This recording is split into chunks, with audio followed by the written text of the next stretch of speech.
All right? You're 19 years old, newly married, and officially a Roman bride. Music. Congratulations, if that word even applies here. It's too late to music escape now. The year is 89 CE during the rule of Emperor Domitian. Your name is Flavia. Born into a respectable household, raised to music obey, trained to endure.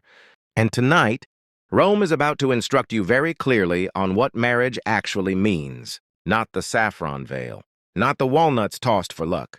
Music, not the polite. Smiles. The other part. The part no one ever commits to writing. Music.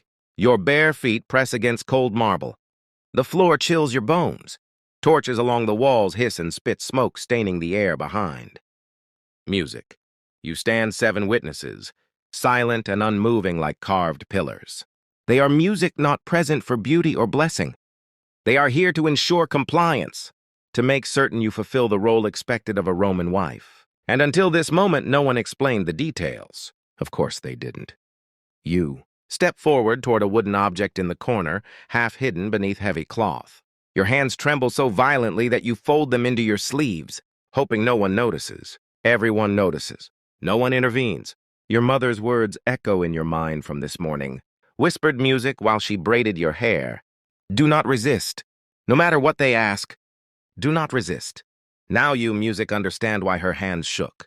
Now you understand why she cried. Music, CA, here is the truth. Rome never softens. Marriage is not romance. Marriage is a transaction. Ownership is transferred. Your father relinquishes you. Your husband receives you. You are the property. The contract is the ceremony. Your body is the proof. Welcome to adulthood Roman style. Outside, you can still hear the crowd. Men shouting crude songs, laughing, calling out instructions. Rome claims the noise is meant to scare away evil spirits. Maybe that's true, or maybe it's just an excuse for grown men to shout. Music directions at a teenage girl on her wedding night. You can decide. Your husband, Marcus Petronius Rufus, is 25 years older than you. He carried you across the threshold earlier. The gesture is meant to be tender. It wasn't. It was a reminder. Once, music brides were dragged inside whether they wished to enter or not. The door closes behind you. Now the world grows unnaturally quiet. Too quiet. You finally take in the room. A pruba, the senior woman overseeing the night.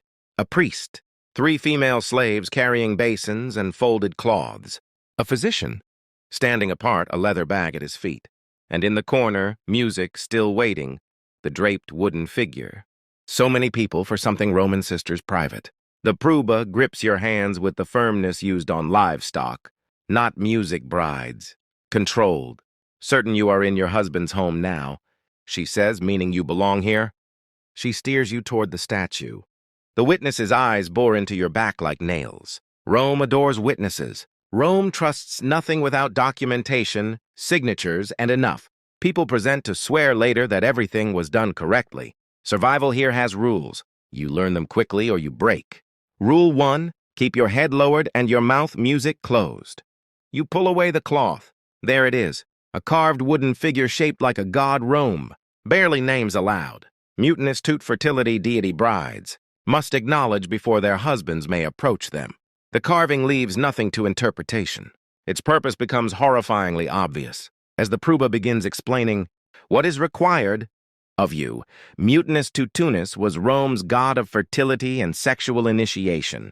We know he existed because ancient writers mention him, briefly always with discomfort.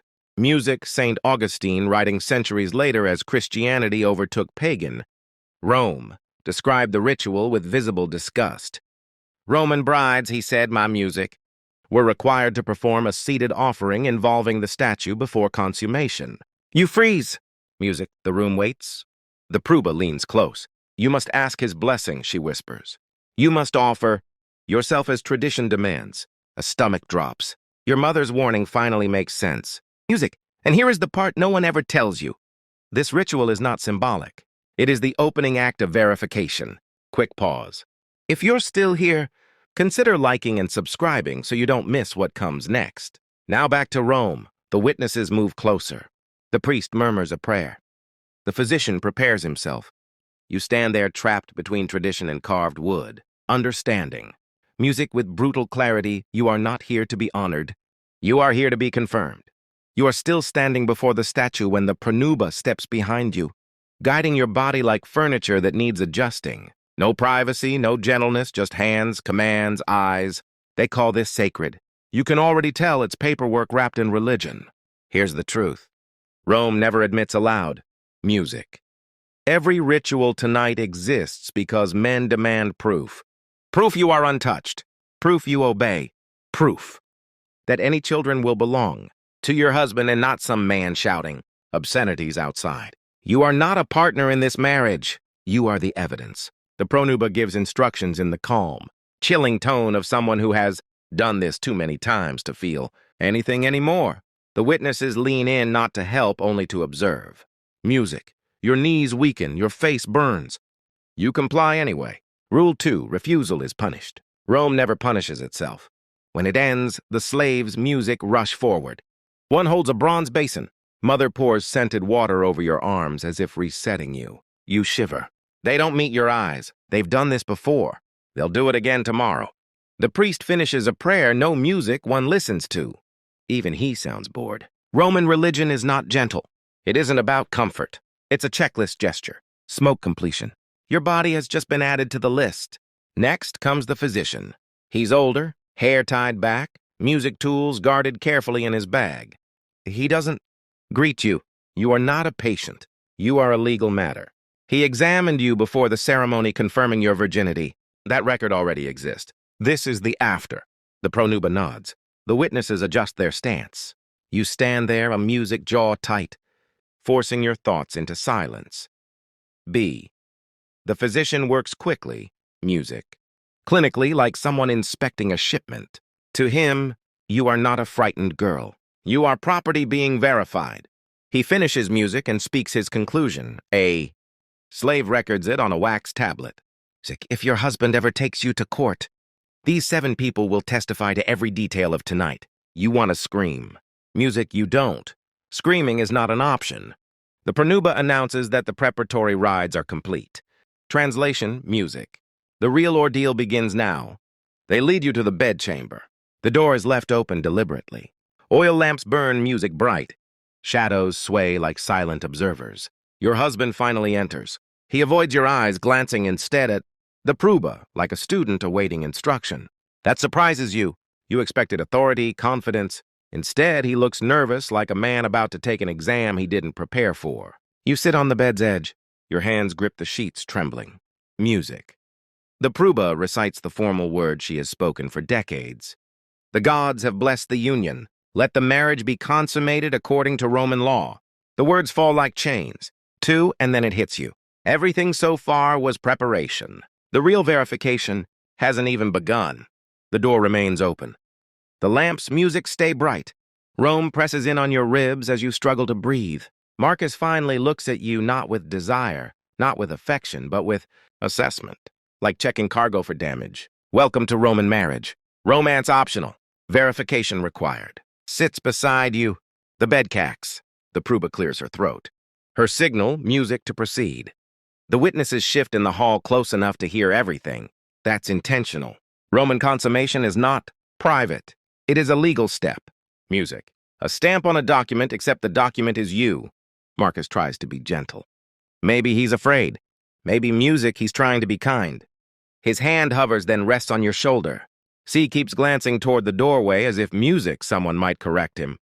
You're both trapped. He must perform. You must comply. They must witness. No one can leave. You lie back because their music is nowhere else to go. When it ends, the room never relaxes. Music. The witnesses listen for evidence, not emotion. When Marcus pulls away, music does so quickly. Ashamed or confused. You can't tell. The slaves enter immediately. Towels, water, efficiency. The night is far from over. The physician returns. Now he needs proof. He enters like a man resuming interrupted. Work. No sympathy, no hesitation. Music. Why would there be? This night is just procedures to him.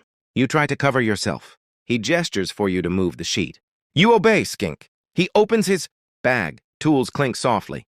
Your throat tightens. Music. Marcus stands aside, rubbing his hands. The examination is fast, detached. He narrates for the witnesses. A scribe records. This isn't medicine. It's inventory. When you flinch, he pauses, not to comfort, but in irritation. Finally, he steps back. Consummation verified. The witnesses nod. That's all they came for. The transformation is complete. Music. The room resets. Linens replaced. Lamps adjusted. The witnesses leave. The tablet is sealed. Music. Marcus exhales. In relief. You remain seated, clutching the sheet, trying to piece yourself together.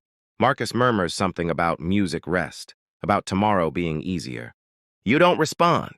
Wine is broad enough to quiet your body, not your mind. Marcus leaves. You lie down slowly. The lamps dim, music, and you realize the truth. Tonight wasn't an ending. It was an initiation. Music not into love, into a system. Rome will expect you to endure it.